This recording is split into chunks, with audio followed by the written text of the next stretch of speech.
The Palestinian armed group Islamic Jihad says a ceasefire has been agreed with Israel in Gaza after 2 days of cross-border fighting. These are live pictures from Gaza, where calm appears to have been restored. Egypt has been mediating between the two sides. The escalation began after a senior leader of Islamic Jihad was killed in an Israeli airstrike. Well, Rob Matheson joins us on the phone now from West Jerusalem. Rob, so what more details have emerged about this ceasefire? Well, we've had no official confirmation, Darren, yet for here in Israel that this ceasefire is in place, but it is being widely reported in the media. It is expected to have have begun at about 05:30 local time this morning.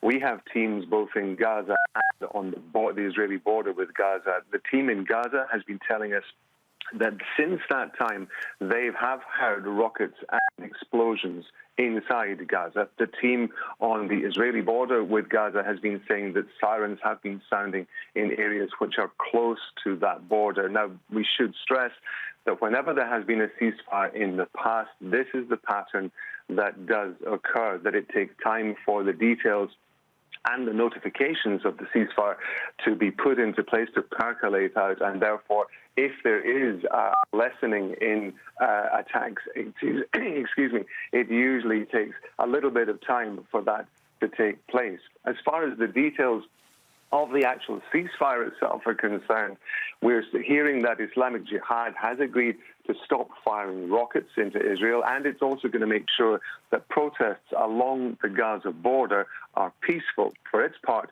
Israel says that it will no longer do targeted killings and it has committed to stop shooting protesters at the border fence. Interestingly, there has not yet been any mention of one key requirement that the Islamic Jihad group had put in place, which was to ease the blockade that is currently on Gaza.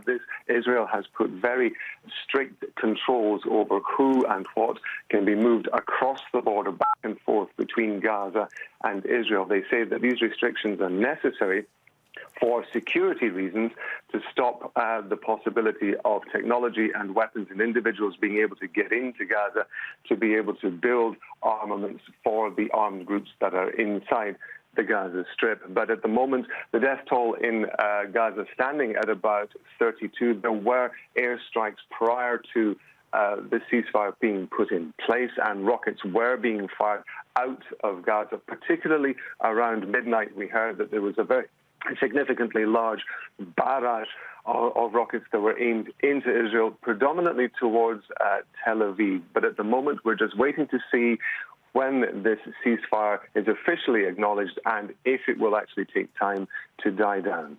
All right, Rob Matheson there in West Jerusalem. Rob, thank you.